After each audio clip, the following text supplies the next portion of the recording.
now. Okay, perfect. So anyone else want to SC check in? Allie said she's at 24 right now. Anybody?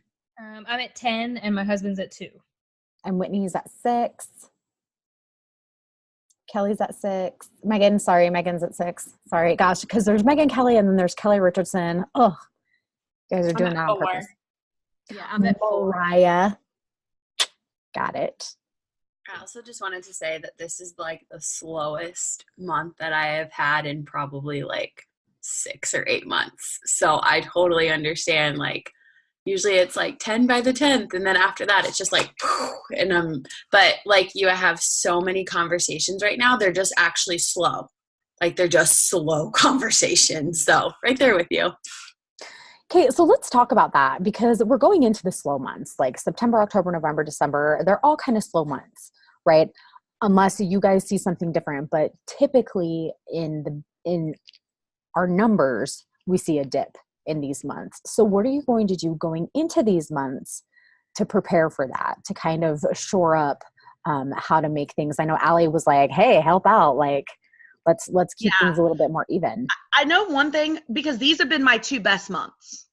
Last month I hit Success Club 68 and this month I'm at 24, and the month before that and in April I was at 28. And so these have been my best 2 months, and I think that's because I went into it with the mentality of this is my first fourth quarter. I started coaching in March. So this is my first fourth quarter. And everybody's like, the fourth quarter is awful. Like, you've got to work harder. You're going to work harder for more no's. And so I went into it with that mentality of I've got to work 3 times as hard as I have been. And I think that's why they've been my best months, is because I've been working really hard and sending out double the invites, because I've been told that it's hard and this month is gonna kill me. And so I was like, well, I've got to just do double the work to be able to keep up. And so I feel like that's a big thing, is just mentality of, if you know it's going to be hard, then it's going to be hard, but you've got to double your work. You can't be doing the exact same thing the first quarter as you are doing the fourth quarter, because you're not going to see the results.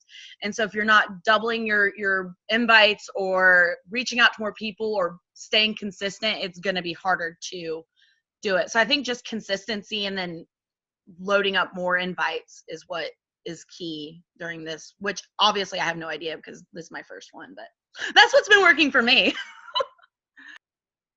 Yeah, I think the thing that's keeping me sane is I'm doing this push group with my coaches who are pushing to Diamond, and we've been doing 100 coaching invite challenge a week.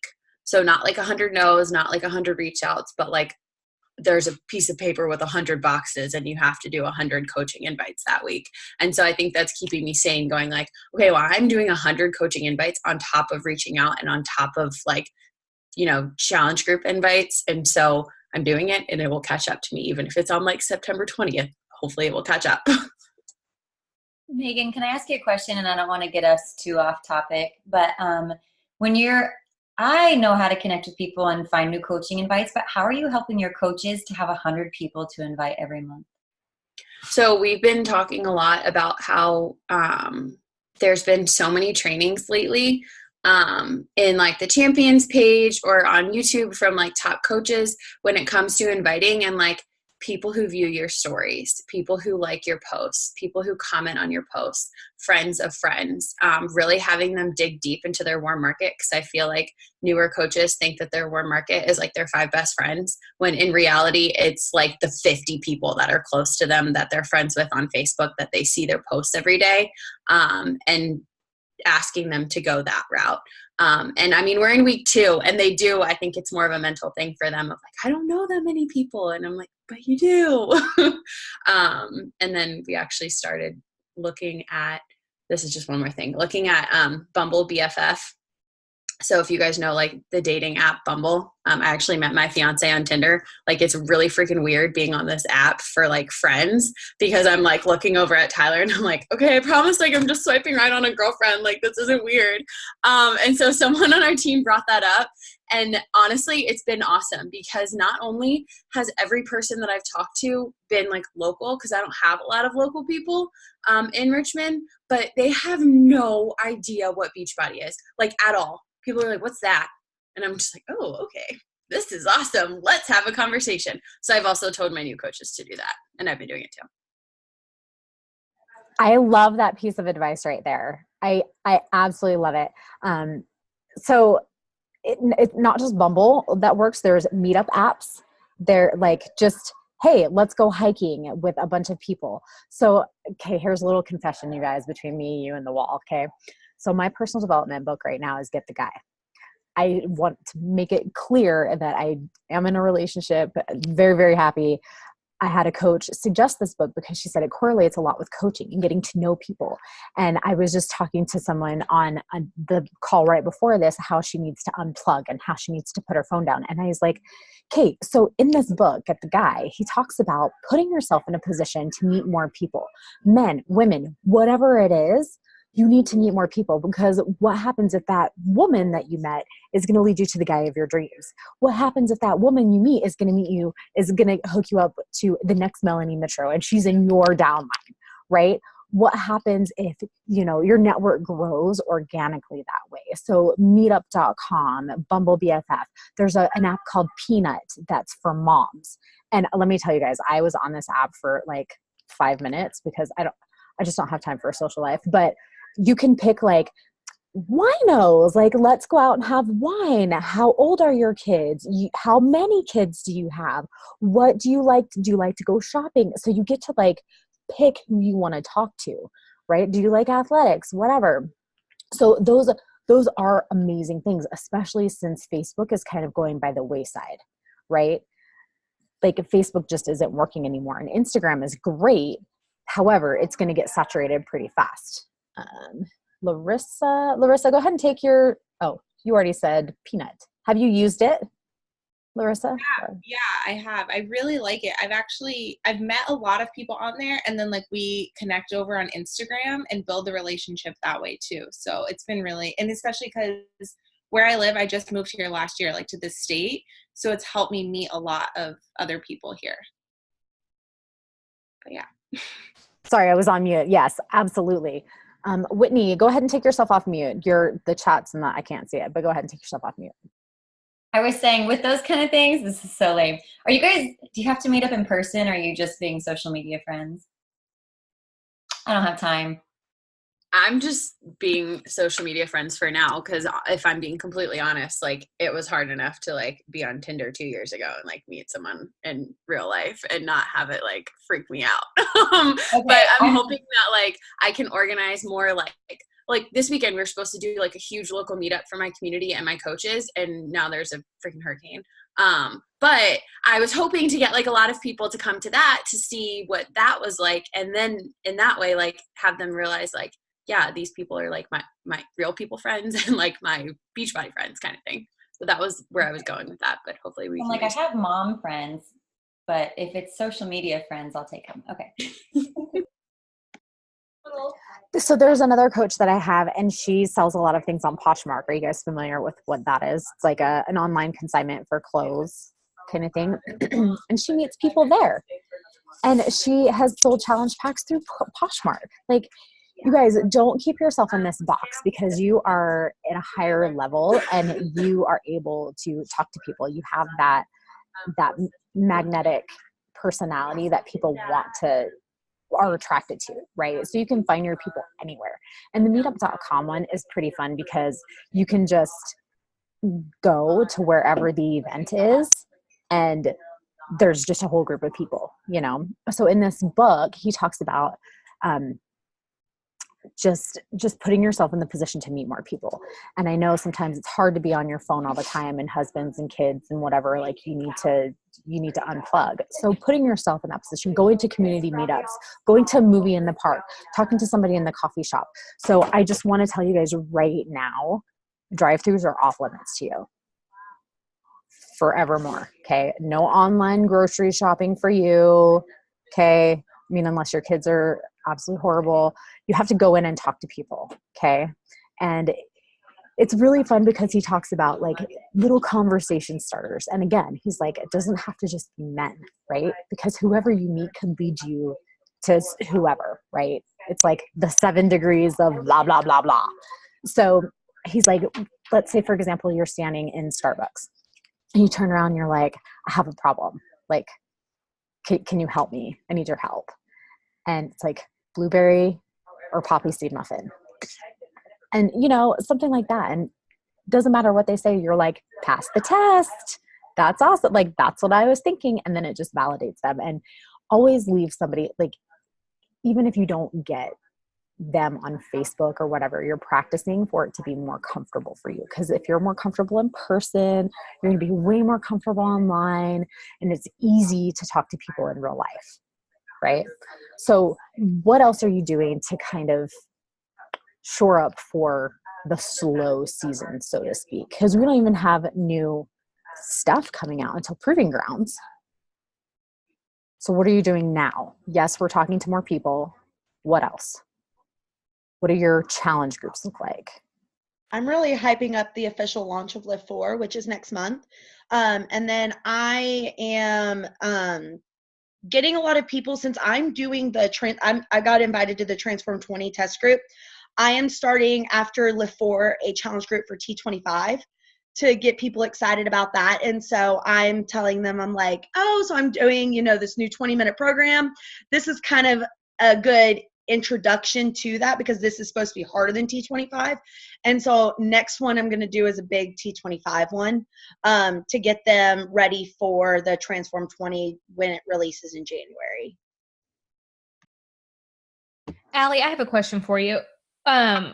Are you just doing like one program, base challenge groups?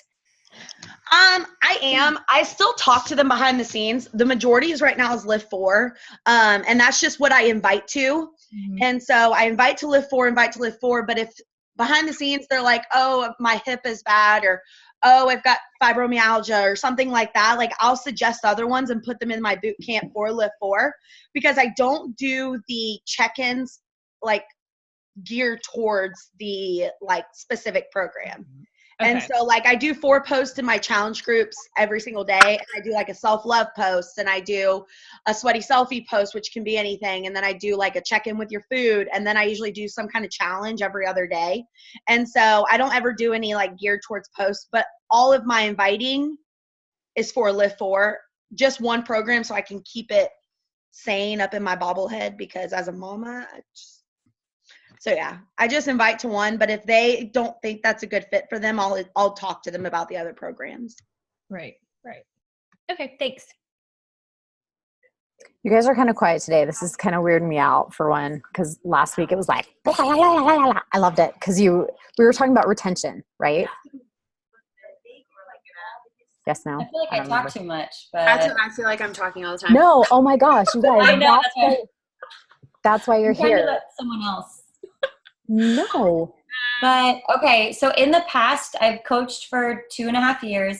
In the past 2 years, the fall has been my highest months of the year, and summer has been my lowest dip. And so I was actually really excited about Lift 4 because it changed my summer, and my summer was actually more consistent with the year. But I think the last 2 falls, I have done so I normally open my groups to anyone. You don't have to be a mom. I've got couples in there. My husband does the workouts with me, so we have dudes in there. Like, it's in everything. And I do a Strong Mamas group in October.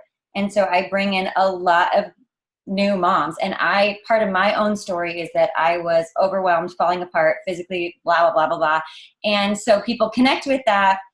All these moms connect with that, all these moms with young kids. So for me, that's worked. And then rolling into really talking about feeling good for the holidays, and like people wanting to look good when they see their family at Thanksgiving, when they're at Christmas, getting the energy, all that kind of stuff. So for some reason, my October, Novembers have been some of my bigger months in the past, but that's the only thing that I would say I do that's unique to what I normally do, if that helps. The same has kind of been for me, Whitney. My falls and my like winter is always higher than my summer. Like I always hear it all the time how it's like the summer is like the busy season, but I struggled so hard this summer, and it's always, I think for the winter and the fall, I help kind of sharing and focusing more on going into the new year. Like I start preparing people for the new year, like once we hit fall, and starting to focus on like shifting of the seasons of like the things that we're feeling, even like I talk more about like getting into jeans and feeling comfortable and kind of just sharing more things like that. But same thing for me, where the falls and the winters are usually more busy because I just kind of mentally start preparing people for the new year before it even starts. Because I like to get people started before we hit like Halloween and Thanksgiving and all that kind of stuff. So they're already getting prepared. And then it just helps it go into the new year more. And then once January hits, it's big boom. You'll never believe it. Awesome. So Mickey, I think you wanted to add something as well. Did I see? Yeah, I was just going to say that, yeah, the fall is a slower time period of the month, but I'm using, like, I know that I'm going to hit, the bare minimum, SE, whatever. And my focus right now anyway is getting my team to elite. So I'm not focusing on, hitting my highest success club month.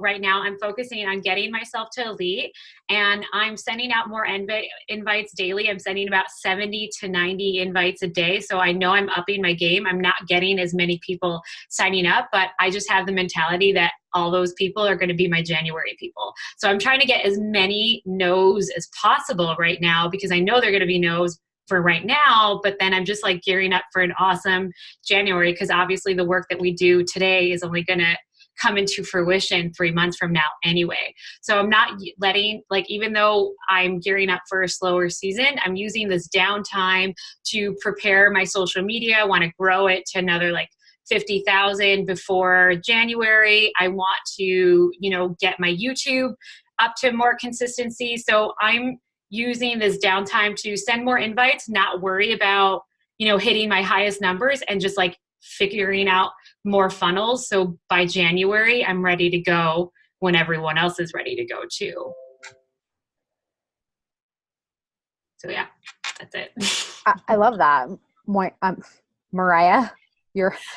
Yeah, I was just going to say, I am a mom of kids that are going back to school. And so I've been really pushing like that everybody's getting back into a routine thing. And that seems to be working well for me. Summer was rough, really rough, because everybody was like, nah, I'm going to be outside. I'm not going to stay in my living room. And just for me in general, like it was hard for me to be consistent. We move up to our camp and things are crazy.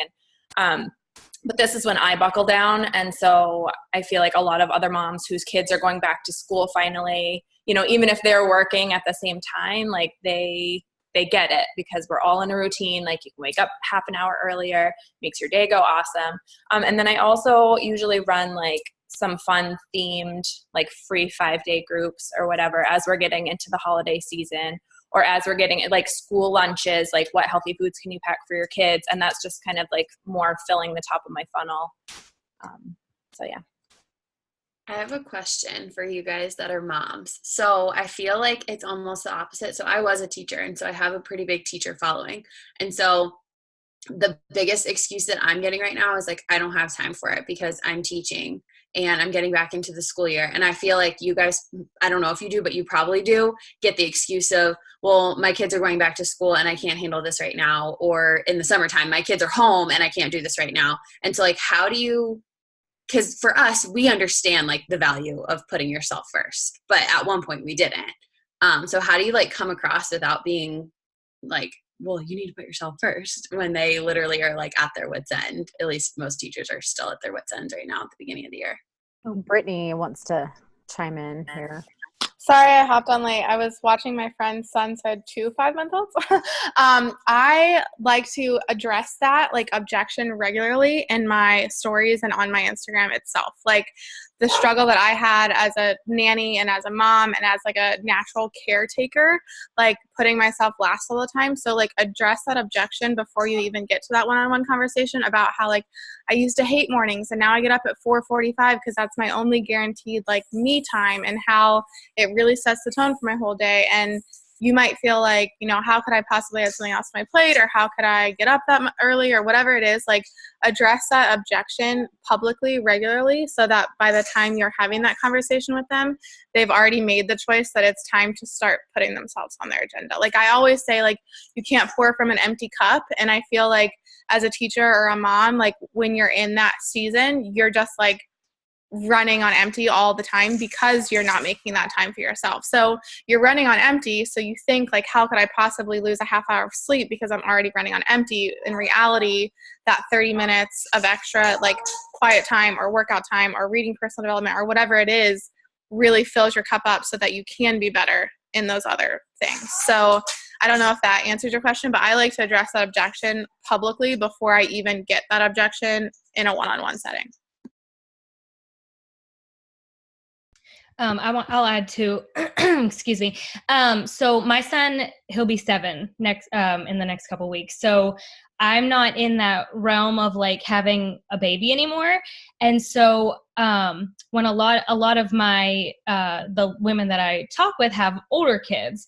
And so time is a huge one for them. And so what I always try to do is I share my experience because my son didn't see me even exercise for the first 5 years of his life. So I'm always saying, I totally get it. I totally get it. And then when it's, I have one child. So then when it's a mom who is giving me, the fact that they have multiple children, I always use the strength and the stories of my challengers. Like I have one challenger who has 5 kids and she works 2 jobs and she shows up every day. So I always say like, I totally get it. You should see the women in my group who are rocking it and who have those same battles that you're having too. And so when they hear that there's someone else who's actually doing it and showing up, it allows them to kind of feel comfortable and know that it kind of works in a double way. 1, it shows them that it can be done. And 2, it shows them that there's going to be more people like them in the group. And so once they get inside, it's a little bit more, comforting knowing that they're not coming in being the one-upper that has all the excuses, that there's already people in there that have those excuses that are battling against them and showing up. I love that. That's awesome. So another thing that is that helping, Megan? This is kind of helping. So, how many of you have done Turbo Fire? What? Okay. Disappointed in every single one of you. Is it bad? It still scares me. I came into this as a country heat girl, like never exercising in my life. So I still have some programs that intimidate me, and that's one of them. Oh my gosh. Well, make that your personal challenge because Shalene and I are like this. But I don't know if you guys know this. I taught Turbo Kick for like 6 years. So it's one of my soulmate programs. Anyway, in that program, she talks about scheduling your workout like it's a meeting. So just like you schedule your time for this, just like you schedule time for your team meetings, schedule your workout for that, putting yourself first.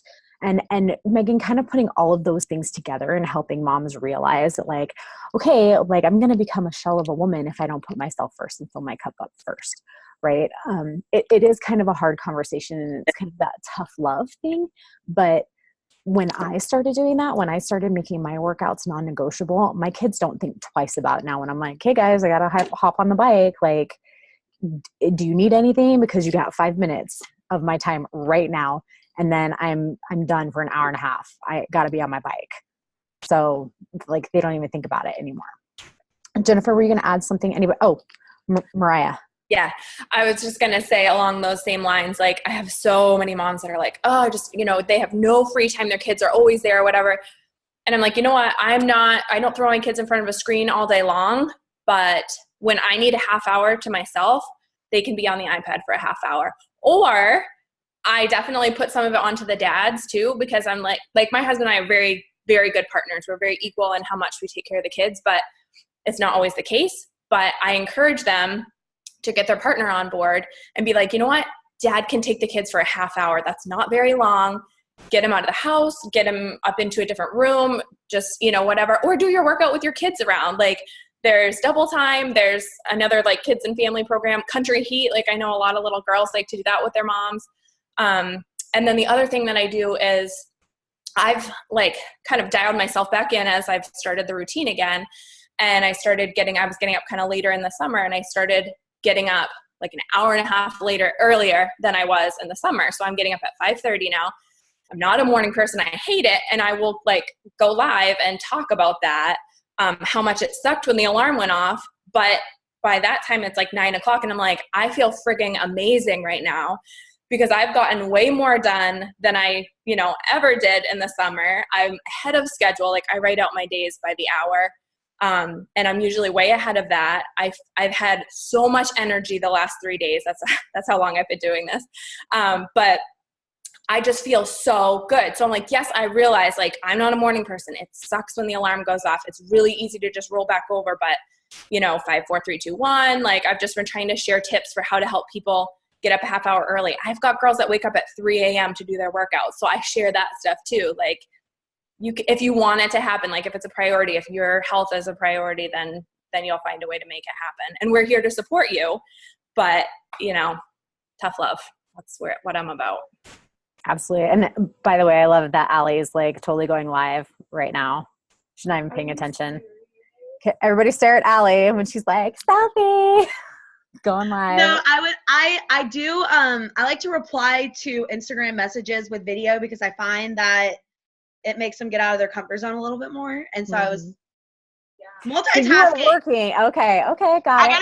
I gotta pick up my daughter in like 10 minutes, and this is the only time I get to work without her. I love it. But no, yeah, I like to reply. I do like the video messages to speak, and it actually sometimes they'll reply in video, and it helps them just get to know me better as a person. And a lot of times they're like, "Oh my God, you're the one who's actually replying," and I'm like, "Well, yeah." I'm not like no big time. Right. Yeah. So Mariah, I love that you are talking about like husbands and the working together and getting that done. There's something else I was going to say. Anybody else have anything to add with the moms and the fillings of the cup and what you guys do on that?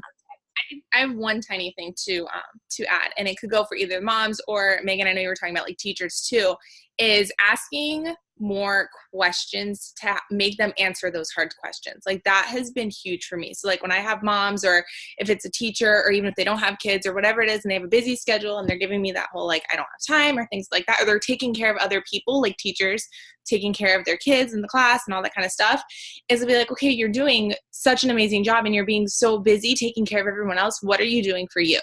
And making them answer that kind of question. You know what I mean? Like making them tell you what they're doing to take care of themselves, making them tell me like how they're actually feeling, or like things like that, So that's something that's been huge for me, is just kind of asking those harder questions so that they kind of say it. And sometimes sometimes people ignore me because they don't want to answer those questions, right? Like sometimes they don't, but a lot of times, like, because this is how I am too, is when I get asked those hard questions and I don't want to answer, even if I don't answer, I think about it for a long time, right? Like that seed is planted. So even if they don't answer, even if they give you like a BS answer, they're thinking about it. And then they're thinking like, okay, yeah, she's right. I'm not taking care of myself. I am taking so much care of my kids or my job or my employees, and I'm not doing anything for me. And then they'll come back and be like, okay, tell me more of that. So that's something that's been really big for me, is just kind of asking those questions that make them think and make them say the stuff they don't want to admit. I love what, and I know I just like super yelled right there. Sorry. I love what like Larissa just said there, because that I did my team call last night was entirely on that, with like, no, they're going to tell you no at the beginning because their guard's up. And so they're just going to want to get rid of you, and they're already used to being sold to. And so they're going to tell you no, but going past that no is where like that relationship is built. And so it's like, how do you get past that no? And so with moms, especially me, I was always like, I don't have enough time. I literally get home at 8:00 now. I have 1 hour with my child. Like I was always thinking, and I was just never being efficient with my time. And so I always would give that no to time, and then digging deeper and making you think about that. They're like, holy crap, she not only just cares about me as a person, but she wants to help and get to know me and my struggles. And I think that helps get on that personal level and disconnect that cold to warm. And so I feel like a lot of people hear no and get discouraged, and is like, well, I guess I gotta go on to the next one. I just wasted my time, when in fact that no is just like, I look forward to that no because that gives me the opportunity to prove myself and push forward. And that's a weird mindset to have, but I feel like the no is what you want, and then you want to be able to get past that. And so I feel like once you get that no, you're like, okay, great. Now we can get to know each other and take that sale off the table, because now you already told me you're not doing it. So let's just get to know each other and let me know where your pain points are. Because once you get that pain point, y'all are best friends, and she's going to sign up at the end of that conversation. And that's a really good point, because I don't know if you guys have ever watched the TED Talk about getting out of your comfort zone. He talks about getting 100 no's in 100 days or whatever. And he's like, when you address the elephant in the room, it takes all of that stress away.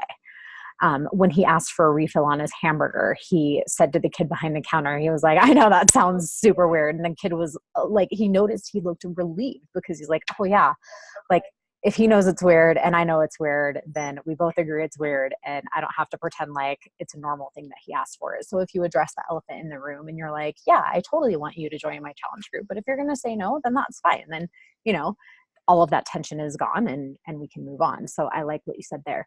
I'm going to kind of change gears here just a little bit, because first of all, I want to tell you, working out with your kids, when my kids were just learning that workout time was mom time, I'm not even trying to lie to you, I kicked my son, like full on back, kicked him in the chest and knocked him down. So yeah, mom of the year, awesome. But guess what? They never got my way again. That's all that it needed.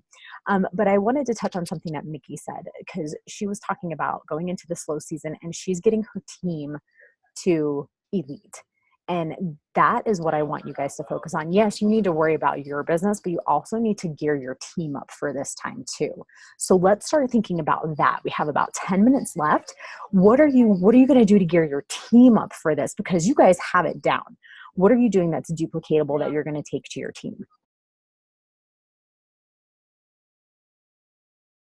We're doing a lot. Oh, sorry, Melanie. We're doing a lot of different push groups or leadership groups, or like right now we're doing one that's focused solely on inviting and recruiting. And I feel like having my girls in these groups where I'm not talking to them and I'm in it with them not only lets me message them and be like, guys, I'm at Success Club 6 right now. Like, I'm in the trenches with you. Like, this sucks. But it's also like, hey, did you see that training today? Like, what did you think? And it's not me saying like, oh, I watched this training, you should watch it too.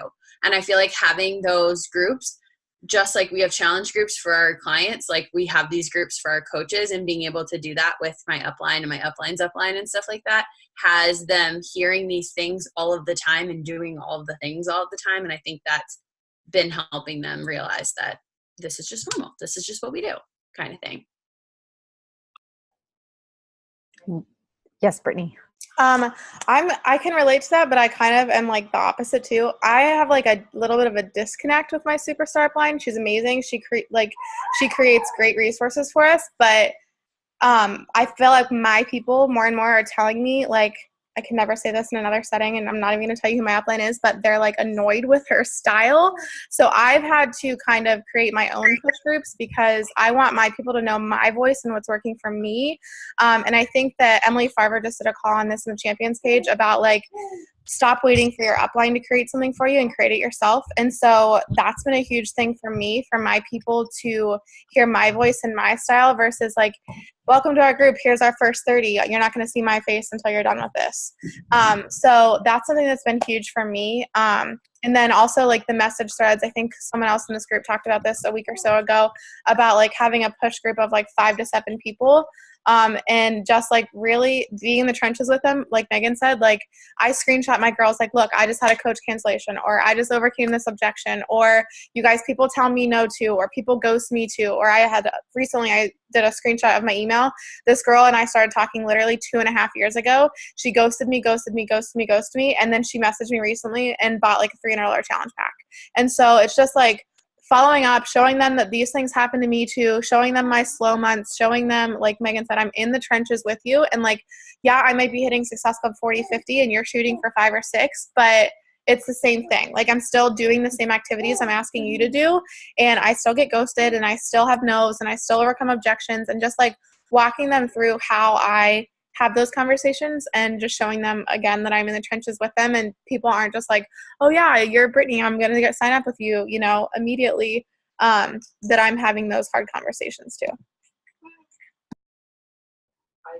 Love that, being relatable to your team and telling them to keep going because it does get better, and you wading through all of those no's, you will get a yes. Anybody else doing something for their teams? We're doing like the small success pod type, just message threads. So I've got like 2 and 3 people, and I'm trying to match them up, personality wise and where they're at. But I'm just having them run challenge groups together and stuff, because in the past, like, I've just been like, okay, they're all fairly new. I'm like, you can just add people into my group. And then I remembered back to when I first started coaching and what really like gave me ownership and accountability for my own business. And that was literally like running my own challenge group, showing up for my own challengers every single day. And so they do have a little bit of help with that other person, but they're both kind of in the same boat. And so I'm hoping that that's helpful for them. Mickey, were you going to add something too?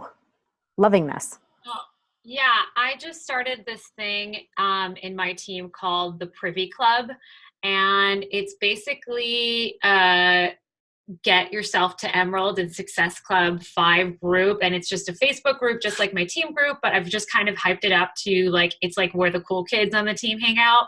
And it's where the cool kids are like sharing their best practices. So I basically was just kind of like saying like, a lot of you aren't even, doing the basics, which I consider the vital behaviors, and you're not even serious, which I consider, if you're an Emerald coach, like that's when you're actually serious in the business. So I've just been hyping up this Privy Club group of like that I'm sharing, like my best social media tips, advanced trainings, like things that I can't share with the people that aren't going to take action. And I'm just creating like a small little treehouse of cool kids on the team that, these are the secrets, and all the secrets are in this Privy Club group. So if you want to know what's up, you basically have to do the work to get into this Privy Club exclusive, team page where I'm just like sharing next level training and stuff like that. And I think that's getting people like, oh, I can't just sit around and, be a fly on the wall anymore, and getting people excited like, oh, I want to know what they're talking about in this, secret group, basically. I love that. Leah. Oh, I can add too. So I'm doing 2 things. I started mentoring this month, mentoring groups, but I specifically have like told my team, like I'm mentoring one-on-one video calls with the girls, but they have to hit Success Club. It's non-negotiable.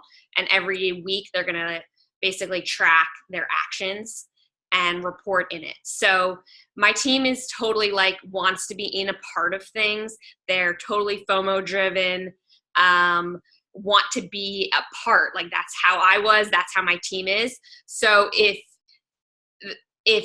in order for them to be part of these mentoring groups, just kind of like what Nikki said, getting extra attention, then they need to put in action. Sorry, 1 second. Oh, the dogs.